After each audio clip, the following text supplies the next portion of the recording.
Assalamualaikum warahmatullahi wabarakatuh. Alhamdulillahi rabbil alamin. Wassalatu wassalamu ala sayyidil mursalin. Wa ala alihi wa sahbihi ajma'in. Rabbi syrah li sadri wa yassir li amri. Wahlul 'uqdatam min lisani yafqahu qawli. Subhanaka la ilma lana illa ma 'allamtana. Innaka antal alimul hakim. Wala hawla wala quwwata illa billahil aliyyil azim. Syukur alhamdulillah, bersua kembali kita untuk minggu ini di Manis FM dalam program Talaki Safinatun Najah, mengguna pakar kitab Safinatun Najah. Hari ini hari Jumaat sebagai hari ilmu di Manis FM. Setiap jam 6 petang kita akan bersama-sama menimba ilmu pengetahuan dalam soal agama. Kita juga sekarang ini bersiaran langsung di FB Manis FM dan anda semua boleh kongsikan live tersebut bersama yang lain. Semoga segala ilmu yang saya kongsikan dapat kita sama-sama amalkan. Jadi insya-Allah untuk slot Talaki Safinatun Najah petang ini akan menyambung pembicaraan rukun iman yang keenam. Pembicaraan rukun iman yang keenam dalam kitab Safinatun Najah, muka surat 2, baris bawah sekali. Jadi slot minggu ini menyambung pembicaraan rukun iman yang keenam. Sudah masuk ke slot yang ketujuh. Qala al-muallifu rahimahullahu ta'ala wa nafa'ana bi'ulumihi amin. Wa bil qadri khairihi wa syarrihi minallahi ta'ala. Dan keenam daripada 6 rukun iman, percaya pada takdir Allah Subhanahu wa ta'ala. Takdir Allah ni baiknya. Baik adalah takdir Allah. Baik iman dan ta'ah. Dan jahat adalah takdir Allah Subhanahu wa ta'ala. Jadi baik, jahat daripada Allah Subhanahu wa ta'ala, yakni daripada kehendak, ketentuan, ketetapan, keputusan Allah yang bersifat dengan iradah, muwafaqah, selaras dengan ilmu Allah Subhanahu wa ta'ala yang dipanggil qada. Dan daripada perbuatan Allah Subhanahu wa ta'ala yang bersifat dengan kudrah yang kita panggil qadar. Jadi rukun iman yang keenam, sebagaimana saya sebut berulang-ulang, keluar 2 pegangan. Yang pertama, beriman dengan qada Allah Subhanahu wa ta'ala, sama ada perkara baik, iman dan ta'ah, sama ada perkara jahat, kufur dan maksiat, datang daripada qada Allah Subhanahu wa ta'ala yang bersifat dengan iradah. Pegangan yang keduanya, qadar. Sampai masa berlakulah perkara yang Allah qadakan pada azal. Perkara baik, iman dan ta'ah berlaku. Perkara jahat, kufur dan maksiat berlaku. Ianya datang daripada perbuatan Allah Subhanahu wa ta'ala yang bersifat dengan kudrah, qadar. Jadi permulaannya saya akan menghalusi pembicaraan berkaitan dengan qada. Pegangan yang pertama daripada 2 pegangan di rukun iman yang keenam. Kemudian slot yang terdahulu, slot yang keenam, saya membicarakan slot yang kelima dan juga slot yang keenam. Saya membicarakan golongan-golongan yang terpesong pada persoalan qada Allah Subhanahu wa taala. Golongan yang berpegang dengan akidah yang terpesong, akidah yang sesat, akidah yang salah pada pembicaraan qada. Pegangan yang pertama daripada dua pegangan di rukun iman yang keenam. Kemudian selak yang terdahulu, selak yang keenam, selain daripada saya tekan berkaitan dengan golongan yang terpesong pada perkara jahat, pada persoalan qada Allah Subhanahu wa taala. Golongan ni golongan Mu'tazilah yang masyhur, mereka berpegang perkara jahat yang berlaku, kekufuran yang berlaku, kemaksiatan yang berlaku tidak datang daripada qada Allah Subhanahu wa taala, kehendak, ketentuan, ketetapan, keputusan Allah yang bersifat dengan iradah. Allah Taala tidak menghendaki, Allah Taala tidak menentukan akan perkara jahat yang akan berlaku. Allah hanya mengetahui seseorang hamba memilih dan melakukan perkara jahat. Berhasil perkara jahat, golongan Mu'tazilah ni berpegang ianya datang daripada perbuatan Allah Subhanahu wa taala yang bersifat dengan kudrah. Jadi pada perkara jahat, golongan Mu'tazilah yang masyhur ini, mereka terpesong pegangan pada qada, tetapi qadar masih lagi mereka berpegang. Berhasil jadi perkara jahat, kufur dan maksiat tetap datang daripada perbuatan Allah Subhanahu wa taala. Sebaliknya, kalau seseorang berpegang di akidah perkara jahat yang berlaku, Allah tidak mengqadakkan pada azal, Allah tidak menghendaki, Allah tidak menentukan pada azal, Allah hanya mengetahui. Itu pegangan Mu'tazilah. InsyaAllah nanti saya akan perhalusi berkaitan dengan macam mana pegangan Ahlussunnah wal Jamaah dan macam mana pegangan Mu'tazilah yang masyhur ini pada persoalan perkara jahat. Jadi perkara jahat ni berpegang bukan datang daripada qada dan qadar Allah. Sampai masa berlaku berhasil perkara jahat, sama ada kufur dan maksiat, bukan datang daripada perbuatan Allah Subhanahu wa taala yang bersifat dengan kudrah. Itu golongan yang terpesong pada persoalan qadar. Pegangan yang kedua daripada dua pegangan di rukun iman yang keenam. Yang saya bicara tadi, Mu'tazilah yang masyhur, mereka terpesong pada qada. Perkara jahat Allah tidak mengqadakkan. Allah hanya mengetahui. Apabila seseorang hamba memilih dan melakukan perkara jahat, maka berhasillah perkara jahat yang dipilih dan dilakukan oleh seseorang hamba, berhasil jadi perkara jahat tu kembali kepada qadar, perbuatan Allah Subhanahu wa taala yang bersifat dengan kudrah. Tiba-tiba berpegang perkara jahat bukan datang daripada qada Allah, itu akidah Mu'tazilah.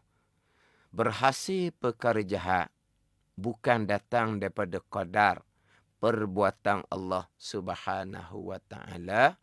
Hasil perkara jahat, jadi perkara jahat datang daripada perbuatan hamba sendiri. Ini Mu'tazilah lain pula ni. Hak ni terpesong sesat pada persoalan qadar. Sesat pada persoalan qada, Mu'tazilah yang masyhur. Tiba-tiba pada persoalan qadar pun sesat juga. Dua pegangan yang terpesong di sini. Satu pegangan yang terpesong sudah cukup. Sekarang ni kedua-dua pegangan. Di rukun iman yang keenam, dua pegangan. Beriman dengan qada satu, beriman dengan qadar satu. Tiba-tiba perkara jahat bukan datang dari qada Allah, terpesong pegangan. Sampai masa berlaku berhasil perbuatan jahat, bukan datang daripada qadar, perbuatan Allah Subhanahu wa taala. Dua terpesong di situ. Double Mu'tazilah. Satu Mu'tazilah pun sudah cukup, jadi dua Mu'tazilah pula. Jadi berhasil perkara jahat, jadi perkara jahat bukan perbuatan Allah, perbuatan hamba. Ini kita akan pergi kepada golongan yang terpesong pada persoalan qadar. Yang sekarang membicarakan bab qada. Ahli sunnah jemaah macam mana, golongan Mu'tazilahnya macam mana pada persoalan qada. Nanti barulah kita pergi kepada persoalan qadar. Jadi apabila berhasil perbuatan jahat, bukan datang daripada perbuatan Allah Subhanahu Wa Taala yang bersifat qudrah, itu pegangan terpesong dalam bab qadar. Jadi kalaulah berhasil perbuatan jahat, bukan perbuatan hamba, bukan perbuatan Allah, sebaliknya perbuatan hamba, yang pasti mereka sudah mensyirikkan Allah pada perbuatan. Mereka tidak mentauhidkan Allah pada perbuatan. Yang mana di slot yang kedua terdahulu, saya sudah menekankan berkaitan dengan keesaan Allah Subhanahu Wa Taala pada perbuatan. Macam mana golongan yang mensyirikkan Allah Subhanahu Wa Taala pada perbuatan. Saya ada tekan dah di slot yang kedua. Jadi saya tidak akan ulang lah. Tapi cuma saya beritahu slot yang keberapa terdahulu saya sudah membicarakan pada satu-satu pembicaraan. Jadi sebagaimana yang saya selalu sebut, seeloknya pembicaraan rukun iman yang keenam ni, slot talaki safinatun najah ni, daripada slot yang pertama sampai ke minggu ini slot yang ketujuh, seeloknya para pendengar radio Mani FM, seeloknya himpun, kemudian share, tu lagi baik, tapi himpun terlebih dahulu slot yang pertama, slot yang kedua sampai slot yang ketujuh. Dan pembicaraan rukun keenam ni, kalau kira-kiranya belum sampai di pertengahan lagi, baru di mungkinlah suku yang pertama barunya. Jadi seeloknya sidang pendengar himpun. Jadi saya sudah tekan keesaan pada perbuatan Allah Subhanahu Wa Taala, tidak mensyirikkan Allah pada perbuatan di slot yang kedua terdahulu. Jadi apabila berhasil perkara jahat, bukan datang daripada qadar perbuatan Allah, berarti perbuatan hamba. Berarti sudah mensyirikkan Allah pada perbuatan. Jadi Khalik selain dari Allah ada juga. Walaha Khalik yang menjadikan hanyalah Allah Subhanahu Wa Taala. Allah khaliku kulli syai. Allah yang menjadikan sekalian perkara. Semua perkara yang berlaku, perkara baik ke, perkara jahat ke, hanya Allah khalik. Selain dari Allah, makhluk lemah. Makhluk tidak boleh menjadikan apa-apa perbuatan. Berlaku perbuatan sama ada perbuatan baik, berlaku perbuatan sama ada perbuatan jahat, ianya datang daripada perbuatan Allah Subhanahu Wa Taala yang bersifat qudrah, qadar. Kemudian saya tekannya berkaitan dengan wahdaniyah. Wahdaniyah pada af'an, keesaan Allah pada perbuatan. Tiba-tiba perkara jahat, Allah tidak mengqadakkan satu pegangan yang terpesong, pegangan Mu'tazilah, pegangan yang sesat. Berhasil perkara jahat, bukan datang daripada qadar perbuatan Allah Subhanahu Wa Taala yang bersifat dengan qudrah.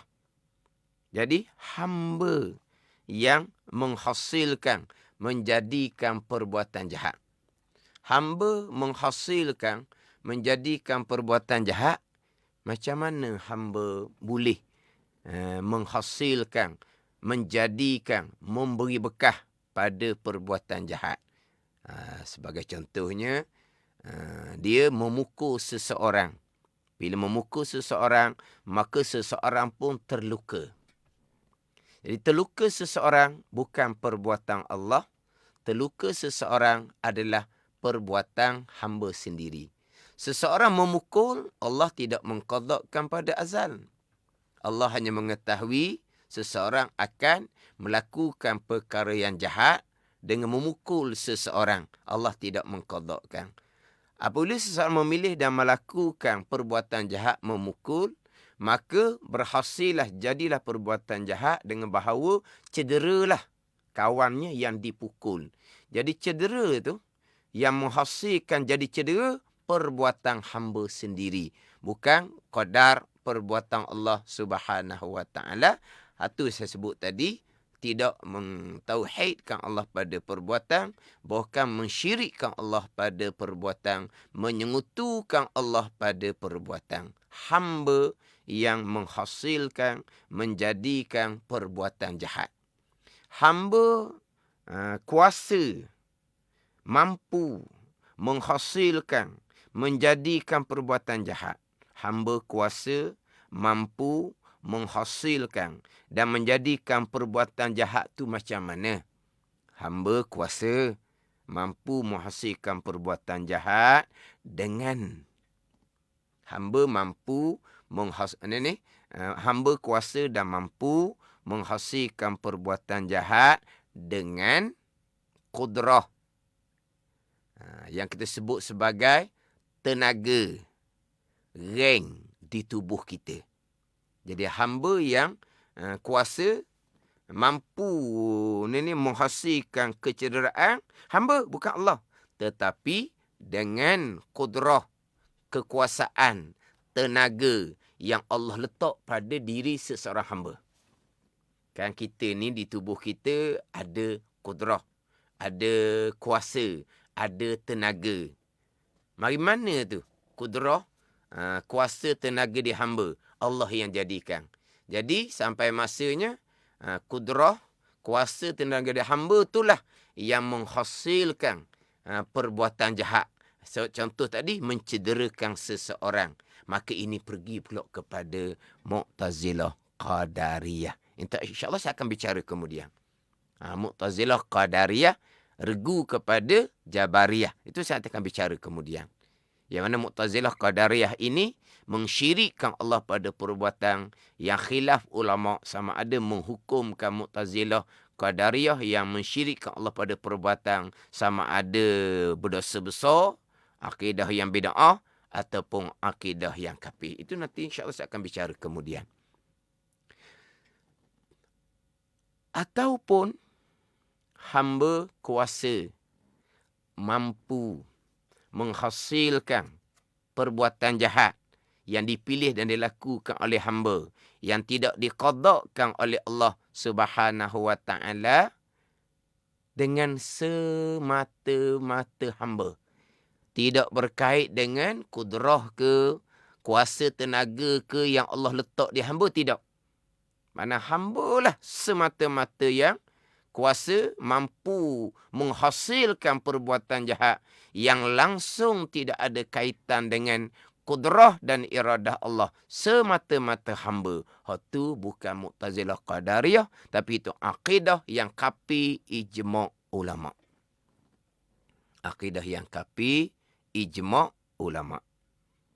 Hamba kuasa, mampu menghasilkan perbuatan jahat semata-mata diri hamba, langsung tidak berkait dengan kekuasaan Allah. Itu bukan Mu'tazilah Qadariyah yang khilaf pada kapi, tapi ini akidah yang kapi ijma' ulama'.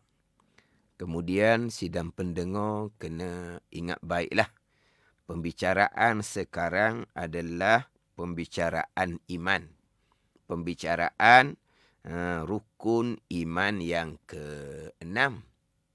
Kalau bicara kapi iman, kapi pegangan, imannya tidak sah. Zahirnya orang Islam. Tapi di sisi Allahnya kapi, kekal neraka selama-lamanya. Sembahyang puasa tidak sah sama sekali. Bertaubah kemudian, sembahyang puasa, zakat, haji wajib diqadakkan kembali. Itu kalau hak kapi ijma' ulama'. Jadi sekarang ni, perkara jahat, pegangan Mu'tazilah yang masyhurnya, Allah tidak mengqadakkan. Tapi sampai masa berhasil perbuatan jahat, berlaku kecederaan, contohnya, ianya adalah datang daripada perbuatan Allah Subhanahu wa ta'ala yang bersifat dengan kudrah. Tiba-tiba berpegang perkara jahat bukan datang dari qada Allah. Itu pegang Mu'tazilah. Berhasil perkara jahat tu pun bukan datang dari perbuatan Allah. Hamba kuasa mampu menghasilkan perbuatan jahat umpama menghasilkan kecederaan yang saya sebut tadi.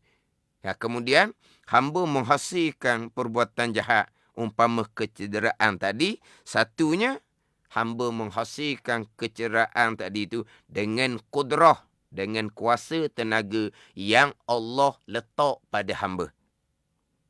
Jadi walaupun hamba yang kuasa mampu mencederakan contohnya, tetapi daripada kudrah, kuasa tenaga yang Allah bubuh di hamba, ada sedikit kaitan dengan kudrah Allah. Sebab Allah letak kudrah, kuasa tenaga di tubuh hamba. Jadi hak ni, hak khilaf pada kafir.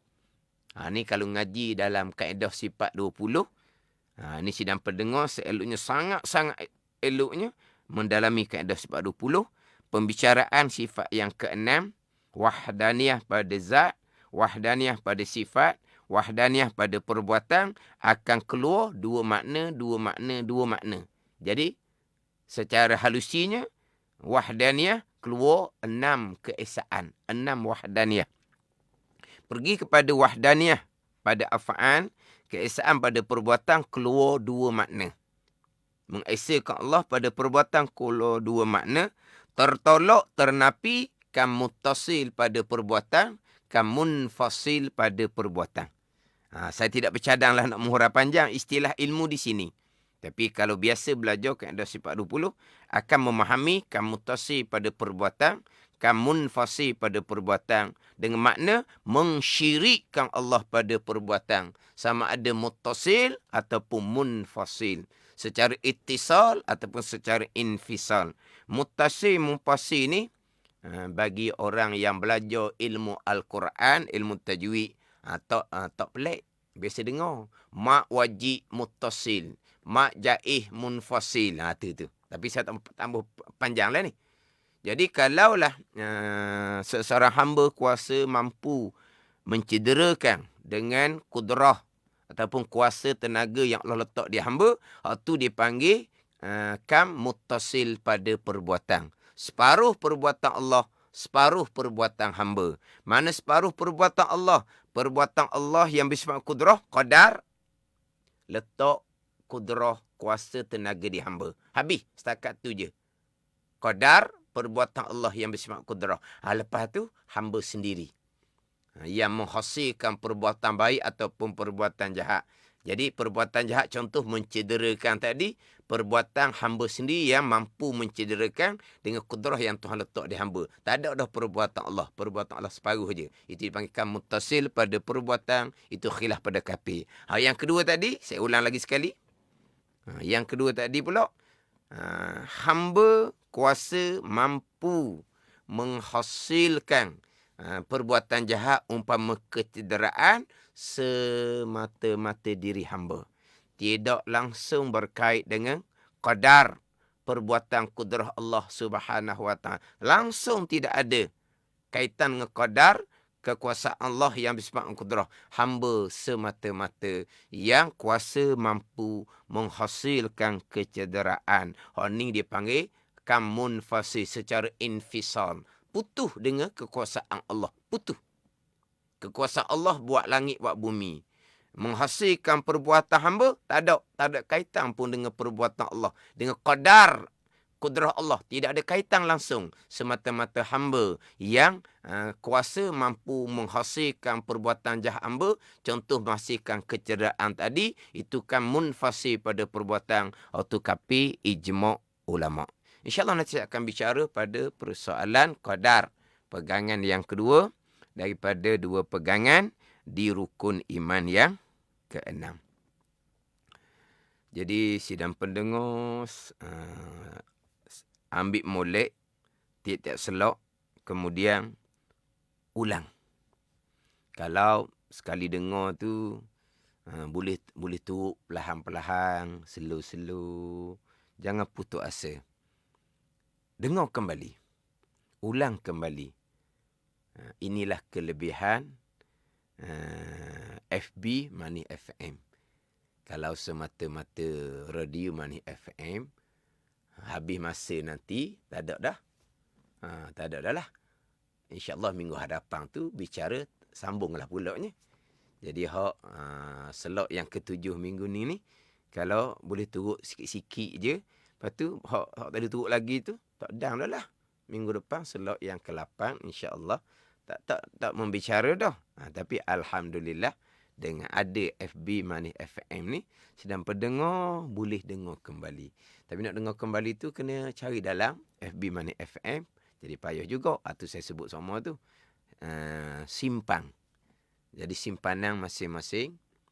Himpun dan share kepada saudara mara dan kawan-kawan. Dan pesanlah juga kalau boleh faham sedikit-sedikit, ulangi.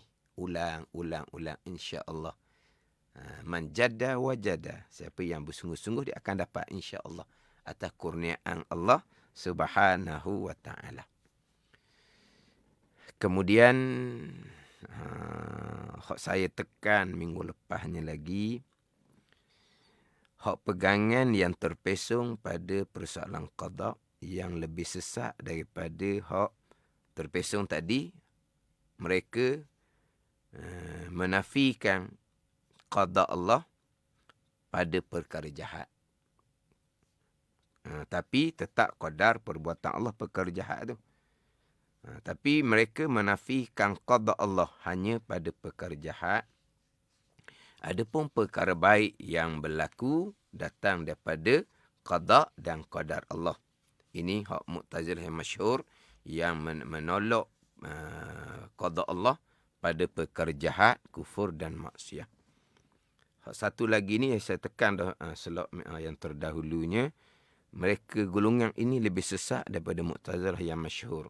Sebab mereka menafikan qada Allah pada perkara baik dan juga perkara jahat. Bukan hanya perkara jahat. Allah tidak mengqadakan, bukan perkara baik pun Allah tidak mengqadakan. Qada qadar Allah hanya sebahagian.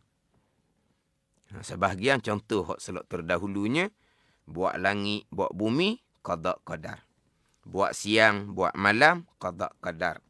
Lahirkan seseorang, matikan seseorang, qada qadar.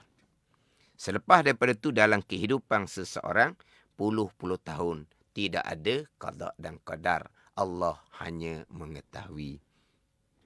Hamba semata-mata sebebas-bebasnya memilih dan melakukan sekalian perbuatan, sama ada perkara baik ataupun perkara jahat.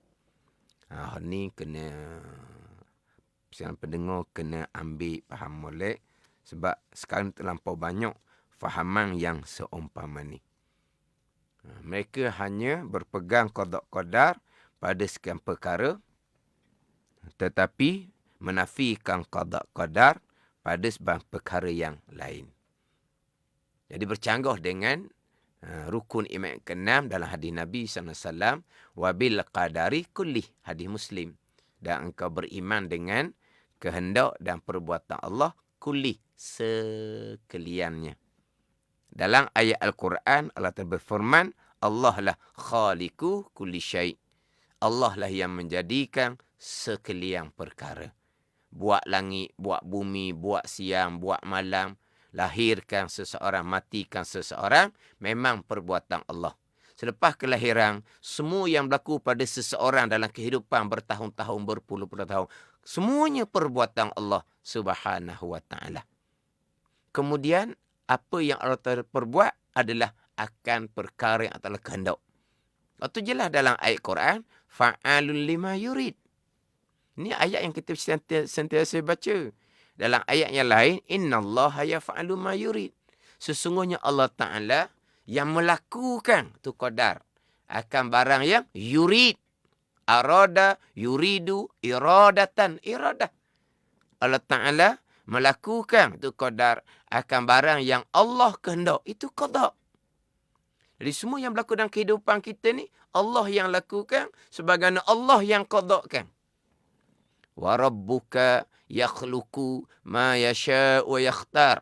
Dan bermula Tuhan engkau ya Muhammad menjadikan ia tu qadar akan barang yang ia Tuhan engkau kehendak dan pilih. Barang yang Tuhan engkau kehendak dan pilih. Kehendak dan pilih tu adalah qada. Jadi sekian qada dan qadar Allah Subhanahu wa taala, tiba-tiba gulungan ni bukan perkara jahat. Bukan baik dan jahat, dinafikan qada dan qadar. Hak Mu'tazilah yang masyhur tadi, mereka menolak qada pada perkara jahat juga. Tetapi tetap perkara jahat yang berhasil, qadar perbuatan Allah Subhanahu wa taala. Jadi hak ni berat lagi ni. Tapi kadang-kadang mereka ni menggunakan berbagai-bagai cara ayat. Ada yang memang menafikan qada dan qadar. Ada yang menyatakan qada Allah. Tapi qada bukan iradah. Qada dengan mana ilmu. Dia di situ. Qada dengan mana ilmu. Kita qada pergi pada iradah.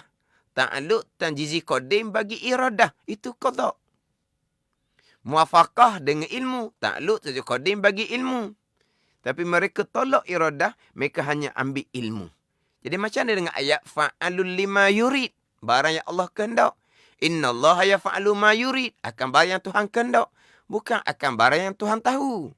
Barang yang ia Allah kehendak. Barang yang ia kehendak, ia tahu. Bagi pada ilmu. Innama amruhu iza arada. Iza arada syai'an an yakula lahu kun fayakun. Sesungguhnya pekerjaan Allah, bila Allah telah menghendaki. Arada. Iradah. Allah menghendaki. Bukan Allah mengetahui. Tapi apa yang Allah telah menghendaki pada azal, Allah mengetahui pada azal. Tiba-tiba golongan ni tolak iradah Allah. Kehendak Allah. Allah, qada Allah dengan makna Allah hanya mengetahui. Allah tidak kehendak. Allah tidak tentukan. Allah tidak tetapkan. Allah tidak putuskan. Sama ada perkara baik ataupun perkara jahat. Allah hanya mengetahui. Oh, ni banyak ni terpesong ni. Beberapa segi terpesong. Perkara baik, jahat, tolak qada dan qadar. Tolak qada satu, tolak qadar satu. Tapi dikatakan qada, tapi bukan qada iradah. Ilmu dia pergi. Faham tak ni? Ada juga yang qada tu kehendak Allah lah. Ketentuan Allah. Tapi bukan Allah letak, Allah mutuh. Dia sama je. Ini cuma ayat-ayat yang berbeza. Tapi pegangan sama sahaja. Mereka menafikan ketetapan daripada Allah. Keputusan daripada Allah. Allah hanya mengetahui. Itu yang pasti. Mereka tolak qada Allah dengan makna kehendak, ketentuan Allah. Ketetapan, keputusan Allah yang bersifat dengan iradah. Muafakah dengan ilmu. Dan mereka tolak qadar. Perbuatan Allah Subhanahu wa ta'ala. Yang bersifat dengan kudrah. Ada pula yang saya terdengar. Allah kehendak. Allah kehendak. Tapi Allah tidak menentukan. Jadi saya pun tak tahulah.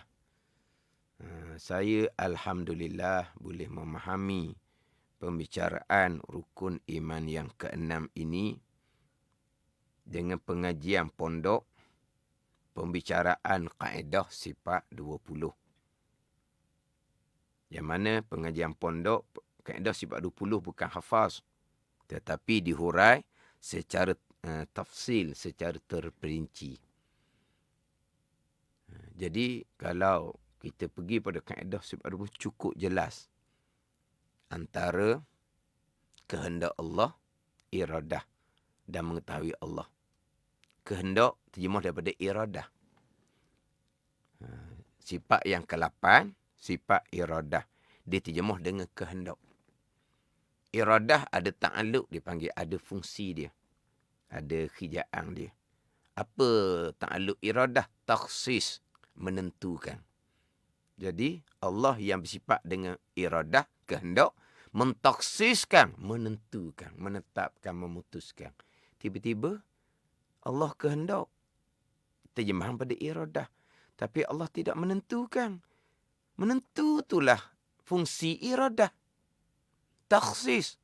Fungsi kudrah taksir. Fungsi kudrah taksir iaitu qadar. Menjadi, mengada dan meniadakan. Itu fungsi takluk kepada kudrah. Qadar, rukun iman yang ke-6. Ini kaedah sifat 20. Jadi, qada, takluk, tanzih qadim bagi iradah. Qada, takluk, tanzih qadim bagi iradah. Qadar, takluk, tanzih hadis bagi kudrah. Ini secara halusi. Tak apalah. Sidang pendengar tak boleh nak turut lagi pun tak apa. Biar dengar perkataan terlebih dahulu. Dengar lain kali, lebih mudah untuk memahami. Jadi sekarang ni kita bicara qada iradah, sifat iradah Allah. Qada ni pergi pada ta'alluq iradah. Apa ta'alluq iradahnya? Takhsis, menentukan, menetapkan, memutuskan. Tiba-tiba Allah berkehendak akan sekian perkara baik dan jahat, tapi Allah tidak menentukan. Itu pelik-pelik belaka tu. Jadi sebagaimana saya sebut tadilah, mati molek kaedah sifat 20. Kejap di sifat yang ke-6, wahdaniyah pada zat, wahdaniyah pada sifat, wahdaniyah pada perbuatan, mati molek di wahdaniyah pada perbuatan. Semua yang berlaku, baik ataupun jahat, di dunia, di bumi ataupun di langit, di dunia ataupun di akhirah, kesemuanya datang daripada perbuatan Allah Subhanahu wa ta'ala. Sama ada perbuatan tu zahir daripada manusia, zahir daripada binatang, zahir daripada malaikat, syaitan, jin ke, kesemuanya adalah perbuatan Allah Subhanahu wa ta'ala. Sama ada perbuatan tu ikhtiari, nanti saya akan bicara pada pembicaraan qadar, ianya adalah perbuatan Allah Subhanahu wa ta'ala. Allah mana yang perbuat segala-gala? Allah yang bersifat dengan kudrah, sifat yang ke-7. Allah perbuat segala-gala sebagaimana kehendak Allah, ketentuan Allah pada azal, sifat yang ke-8, sifat ilmu. Allah kehendak, Allah menentukan pada azal sebagaimana ilmu Allah Subhanahu wa ta'ala, sifat yang ke-9, sifat ilmu. Ni saya tekan dah di selok yang kedua. Kemas itu mulai, insya-Allah kita akan memahami manakah akidah Ahlussunnah Jemaah dan kita berpegang, dan keluarga kita berpegang, dan kita insya-Allah kita akan memahami, mengetahui juga hak pegangan-pegangan yang terpesong yang akan menjadi sempadan kepada kita. Jadi hak pegangan terpesong tadinya, yang pertama, mereka menolak perkara jahat qada Allah, tapi mereka berpegang qadar Allah. Hak satu laginya, hak ni lebih berat laginya, mereka menolak perkara baik, perkara jahat, datang dari qada Allah. Allah hanya mengetahui. Kemudian berhasil perbuatan baik, berhasil perbuatan jahat. Perbuatan hamba sendiri, bukan perbuatan Allah. Dengan keizinan Allah, dengan mana Allah tidak menghalang, Allah tidak menyekat. Tapi bukan Allah yang melakukan. Ini semua beberapa sudut, beberapa segi. Pada persoalan pegangan, rukun yang ke-6, qada dan qadar yang terpesong daripada pegangan ahli sunnah wal jamaah. Jadi saya sebut selok mengelepasnya, selok minggu ni saya nak fokus kepada perkara jahat, kufur dan maksiat, pegangannya macam mana dan percakapannya macam mana, pegangan ahli sunnah wal jamaahnya macam mana, dalil ayat Al-Quran dan hadis Nabi, hak pegangan ahli sunnah jamaahnya ayat mana, hadis mana, dan macam mana pegangan Mu'tazilah pada perkara jahat. Saya sebut selok melepasnya minggu ni lah saya nak bicara. Tapi kena insya-Allah lah. Saya akan bicara di selok akan datang minggu hadapan insya-Allah. Saya akan memperhalusi lagi hak berkaitan dengan perkara jahat, kufur dan maksiat. Ijma' ahli sunnah wal jamaah, ianya datang daripada qada dan qadar Allah Subhanahu wa ta'ala yang sangat jelas di tajuk rukun iman yang ke-6, khairihi wa syarrihi minallah. Baiknya iman dan ta'ah, dan jahatnya kufur dan maksiat daripada Allah, daripada qada dan qada Allah Subhanahu wa ta'ala. Mudah-mudahan kita semua diberi pemahaman oleh Allah Subhanahu wa ta'ala dengan akidah yang sebenar, akidah ahli sunnah wal jamaah. Wallahu a'lam. Bismillahirrahmanirrahim. Alhamdulillahirabbil alamin. Wassalatu wassalamu ala sayyidil mursalin. Wa ala alihi wa sahbihi ajma'in. Allahumma ftah alaina futuhal arifin. Allahumma allimna ilma akdamin. Wa fahimna famasabikin. Warzuqna ruqat talibin. Allahumma zidna ilman wa alhikna bis salihin. Wa sallallahu ala sayyidina Muhammad wa ala alihi wa sahbihi wa sallam. Walhamdulillahi rabbil alamin. Wassalamualaikum warahmatullahi wabarakatuh.